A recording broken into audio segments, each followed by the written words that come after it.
Bonsoir et bienvenue pour cette nouvelle semaine qui débute sur TV Fil 78 pour le 7-8, l'actu chaque soir de la semaine à 18h. Nous faisons le tour de l'actualité locale et voici les titres de cette édition. Villepreux, Plaisir et les Clés-sous-Bois, les trois communes doivent se retrouver au sein d'une intercommunalité. Seulement ça coince pour la maire clésienne.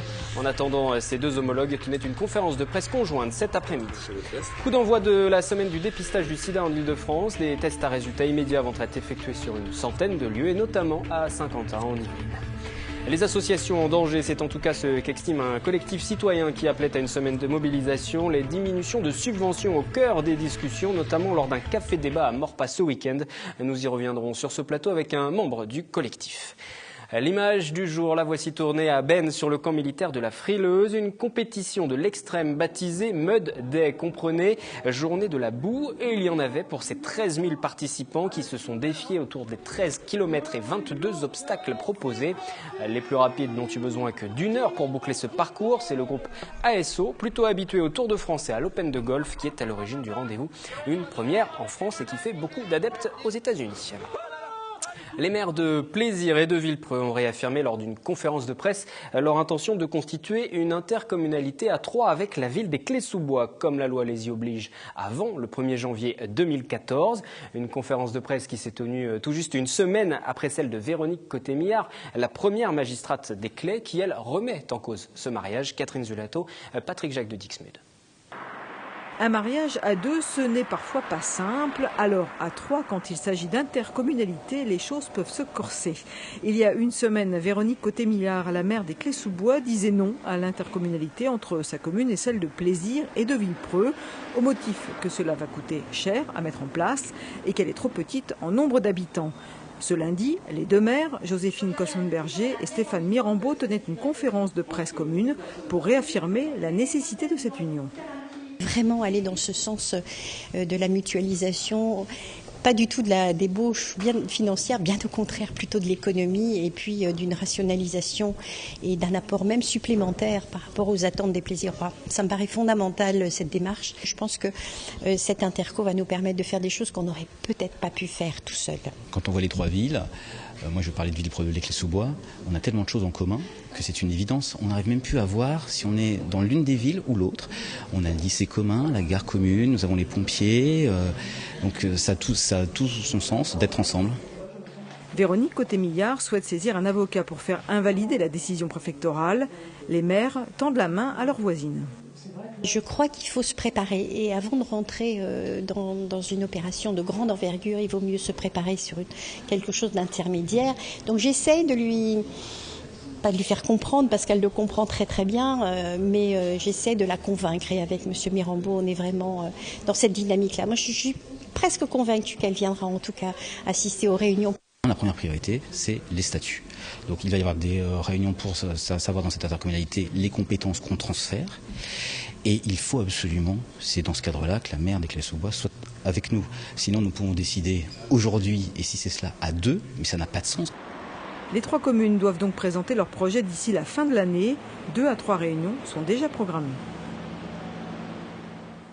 Et cette information concernant les agglomérations, justement, 40 d'entre elles, dont Saint-Quentin en Yvelines, sont maintenant éligibles aux emplois francs. Ces emplois qui instituent une prime de 5 000 € pour les entreprises recrutant des moins de 30 ans en CDI à temps plein, résidant dans des quartiers dits prioritaires. Un investissement de 25 millions d'euros pour l'État afin d'endiguer le chômage des jeunes, 2,5 fois plus élevé que la moyenne nationale dans les quartiers populaires.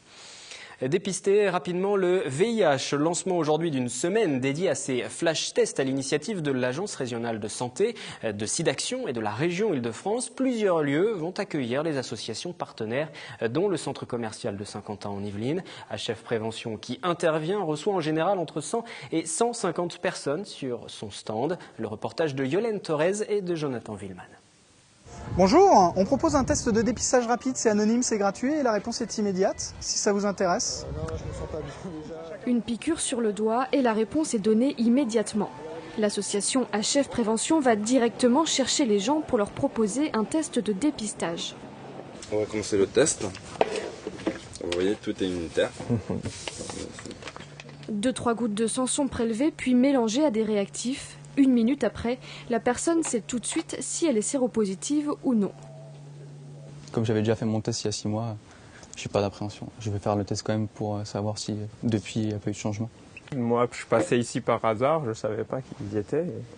Ça me permet de faire un test plus régulièrement parce que des fois j'y pense mais j'ai pas le temps, alors que là, ça prend 1 minute, c'est un test qui est extrêmement rapide.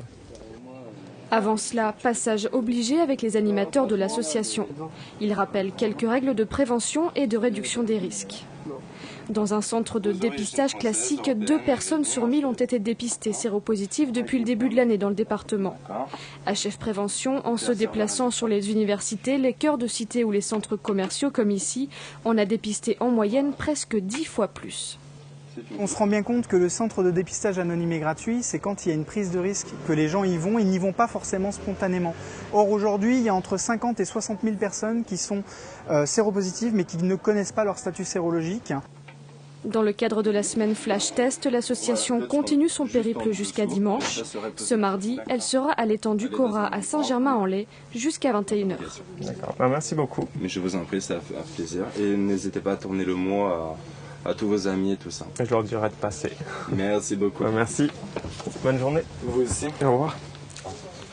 Et nous reviendrons sur ces tests minutes, ces flash tests et l'opération d'HF Prévention demain avec cette association qui sera présente sur ce plateau dès 18h dans la prochaine édition du 7-8 L'Actu. Depuis vendredi, un nouvel espace détente Snozelaine a ouvert ses portes au domaine du Mérentais à Magny-les-Hameaux. À l'aide d'une psychomotricienne, les pensionnaires du centre sont relaxés dans un cadre apaisant. Nous en avons d'ailleurs déjà parlé au cours de nos précédentes éditions. Le but, c'est d'aider au quotidien contre le stress de la maladie. Le reportage d'Olivier Maniscalco et de Jonathan Villeman.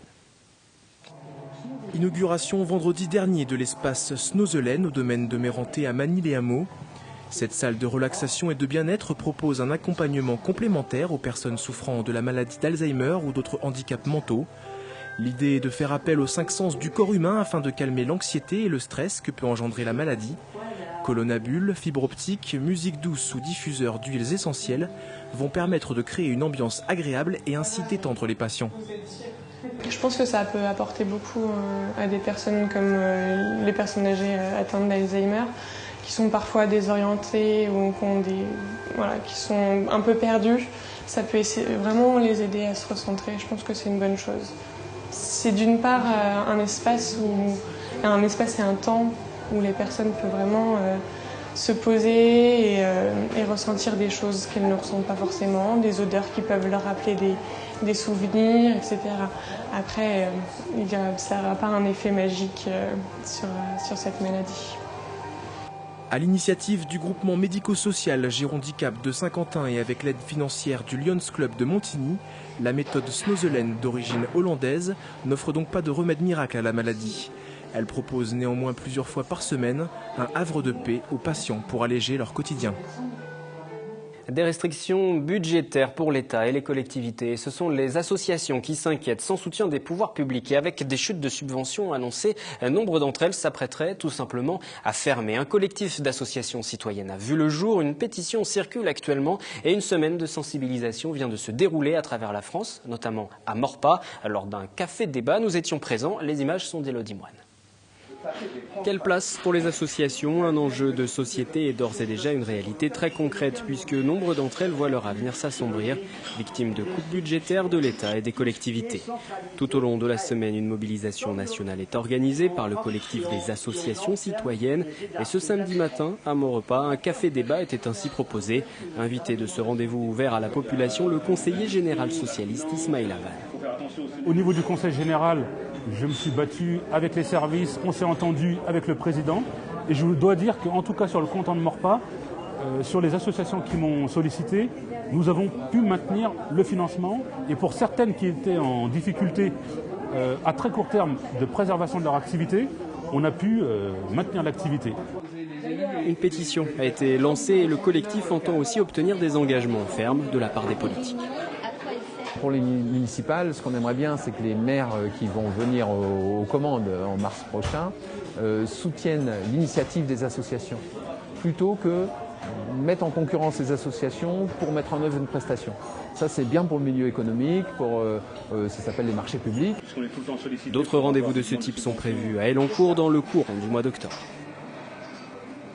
Et Jean Lambret, membre de ce collectif, vous venez de le voir dans le reportage, est avec nous au plateau ce soir. Bonsoir à vous. Bonsoir. Membre du collectif des associations citoyennes, on vient de voir le déroulement d'une des réunions qui s'est tenue ce week-end. Une première question, est-ce que c'est un mouvement politique, ce collectif de citoyens? Politique, oui, mais au sens noble. C'est-à-dire, ça n'est absolument pas il n'y a pas de couleur politique. Non, il n'y a pas de parti politique à l'intérieur de ce collectif. Il y a des militants engagés dans l'action collective, dans l'action publique. Alors, le sens noble, c'est qu'il y a de la valeur derrière, mais il n'y a pas de vision partisane des choses. Pour autant, on a vu que le conseiller général était invité, Ismaël Avan, qui est de couleur socialiste. Tout à fait. Vous-même, vous faites partie d'un groupe, Ensemble pour Elancourt, oui. Qu'on peut cataloguer dans quelle tendance? C'est un collectif de citoyens? Oui, c'est ça. Nous agissons pour la participation des citoyens aux avis qui sont donnés. Nous aimerions que les élus écoutent un peu plus les citoyens quand ils prennent des décisions. Donc, c'est pas un collectif de gauche? Il y a des valeurs quand même qui sont des valeurs. Plutôt à gauche. Voilà. C'est ça. Après, on voit aussi, moi je ne suis pas encarté, mais il y a parmi les adhérents des gens qui sont eux-mêmes engagés dans des partis politiques. Et ce qui est intéressant, c'est de co-construire les choses. Collectif d'associations citoyennes, quelles sont les associations justement qui composent ce collectif qui est national? Alors le collectif est national et on est vraiment très nombreux. Il y a une 60aine de personnes qui se sont regroupées au moment de la circulaire Fillon. Alors peut-être que vous ne connaissez pas les circulaires de l'État. En tout cas, cette circulaire donnait la bonne marche à suivre pour les services de l'État dans la reconnaissance des associations. Et cette circulaire assimilait tous les acteurs associatifs à un acteur économique comme les autres. Et donc, par là, il fallait les mettre en concurrence. Pour faire appel à leurs services, il fallait comparer ce que proposait chacune des associations comme un appel d'offres. Tout à fait, c'est exactement la logique des marchés publics, ce qu'on peut tout à fait comprendre, parce qu'il y a des réglementations qui fait qu'il est intéressant de pouvoir comparer les choses. Mais par contre, ça rend la difficulté pour les associations qui prennent des initiatives, parce qu'elles-mêmes définissent leurs propres projets. Et donc là, elles ne peuvent pas répondre à un appel d'offres. Elles sont volontaires, elles mettent en avant des actions qui sont très intéressantes, parce que justement, elles sont les seules à le faire. Et là, la mise en concurrence fait disparaître toutes ces associations que nous qualifions de citoyennes. Alors ces associations, on peut en citer peut-être quelques-unes. Oui, bien sûr. Il y a l'association des régies de quartier, il y a des mouvements d'éducation populaire comme Peuple et Culture, il y a une association à laquelle je participe qui s'appelle Récit, le réseau des écoles de citoyens, parce que c'est vraiment la dimension participative qui est mise en avant, de façon à ce que les citoyens ne consomment pas la République, mais qu'ils participent à l'élaboration des décisions collectives. Participatif, c'est le mot-clé de ces associations. Oui, c'est un mot que je risque d'utiliser plusieurs fois ce soir. Quelles sont les réalités de ces associations? Puisque je disais tout à l'heure en titre, vous craignez globalement des fermetures de ces associations. Oui, quelles sont les réalités aujourd'hui? Elles sont sur le fil? Oui, c'est une crainte qui est fondée. On a des témoignages clairs, une baisse des subventions et parallèlement une hausse des marchés publics. C'est pour ça qu'il est intéressant de mettre les deux en regard. En fait, les logiques administratives sont prégnantes. Plutôt que développer les initiatives, on développe des piles de papier à remplir. Et les bénévoles ne s'y retrouvent pas. Alors bien sûr, ils s'appuient sur des professionnels et c'est important que les associations sachent aussi se professionnaliser. Mais il n'empêche que petit à petit, les associations qui rentrent dans les logiques administratives, dans les logiques de mise en concurrence, perdent leur âme et les bénévoles s'en vont. Alors il y a aussi la disparition de l'engagement bénévole qui nous inquiète. Mais cette diminution des associations est aussi justifiée du point de vue des pouvoirs publics par des nécessités d'économie. Oui, vous les entendez aussi, ces raisons. Oui, les plans de rigueur, et je partage la préoccupation de tous que d'être le plus économique dans notre façon d'agir. Mais justement, il y a un problème. Les associations, quand elles touchent 1 euro de subvention, elles développent à côté des actions et elles s'autofinancent, au moins pour 1 euro.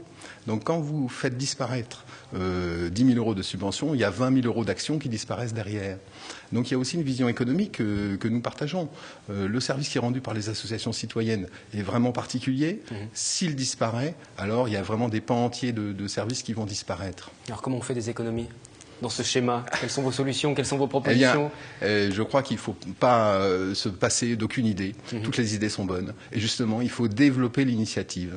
Il ne faut pas atténuer les solutions, il faut développer les solutions. Et là, je crois que les associations, à côté des entreprises, à côté des services publics, ont leur part à prendre. Et celles qui le prennent, il faut les soutenir. Alors, toutes ces associations que vous avez citées sont bien sûr concernées, elles sont sur le fil, vous nous le dites. Est-ce que c'est différent selon les régions aussi? Est-ce qu'il y a des régions où les collectivités territoriales maintiennent des subventions? Et derrière tout ça, par exemple, quelle est la situation sur le département des Yvelines, sur la région Île-de-France? Alors, il y a une grande variété en France. La plupart du temps, en tout cas l'État, lui reconnaît les grosses associations nationales. D'ailleurs, elle donne des subventions à quelques gros réseaux très importants qui rendent un service très intéressant. Mais c'est pour ça que toute sa réglementation est développée sur son expérience à elle. Avec la décentralisation, l'administration n'a pas suivi. Donc, il y a associations n'ont pas suffisamment d'échanges avec les collectivités territoriales. L'État n'avait pas pris conscience qu'il y avait énormément, enfin 80% des associations en fait n'ont pas du tout de salariés.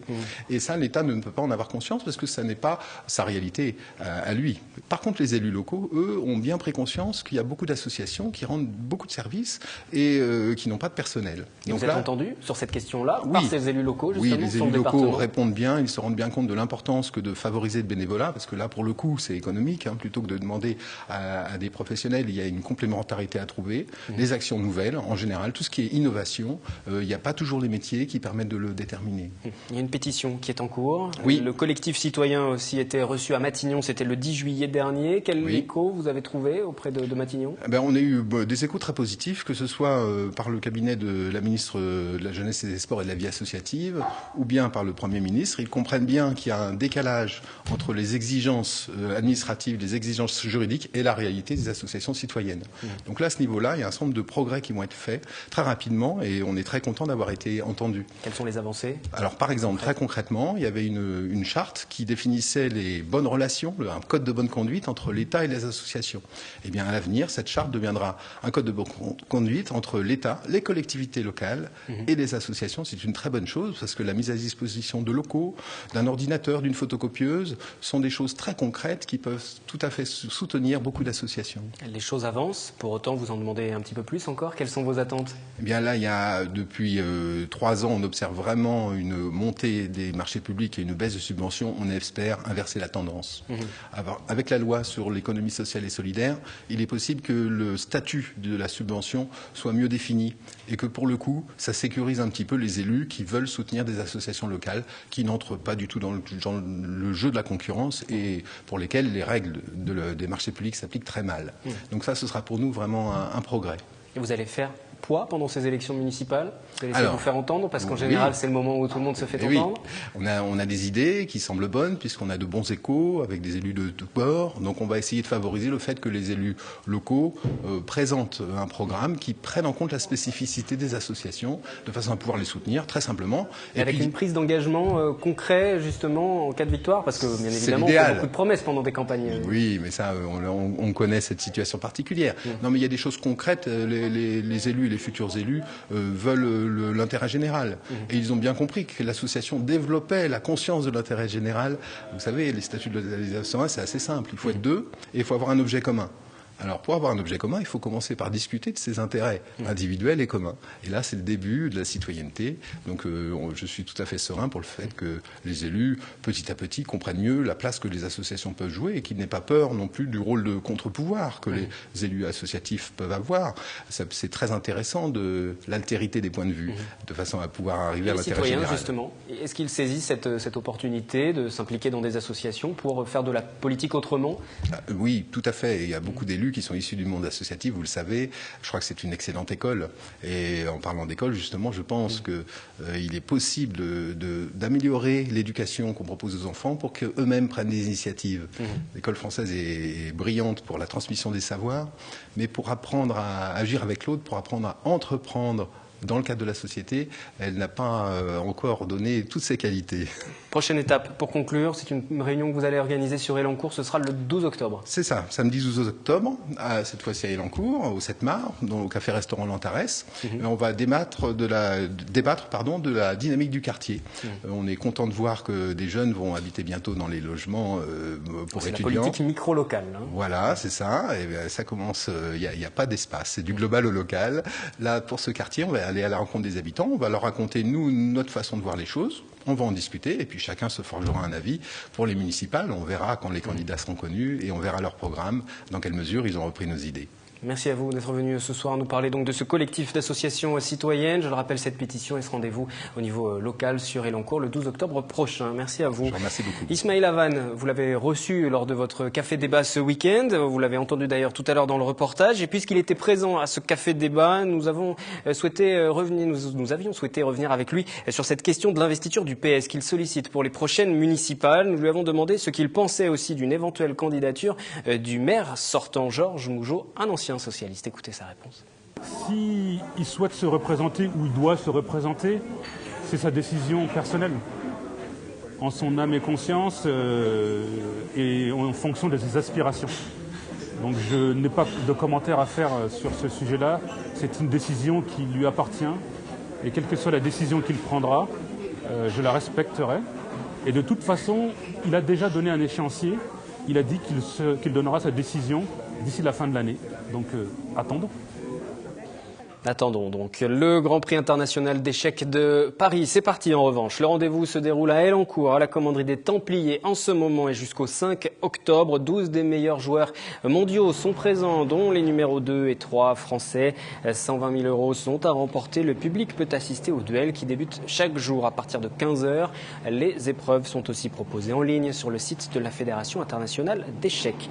On écoute le président de cette fédération. Il était à Elancourt lors du lancement de la compétition ce week-end au micro d'Élodie Moine. Le Grand Prix est l'un des plus importants tournois de la Fédération internationale d'échecs. Le gagnant pourra participer au tournoi désignant le prochain adversaire du champion du monde.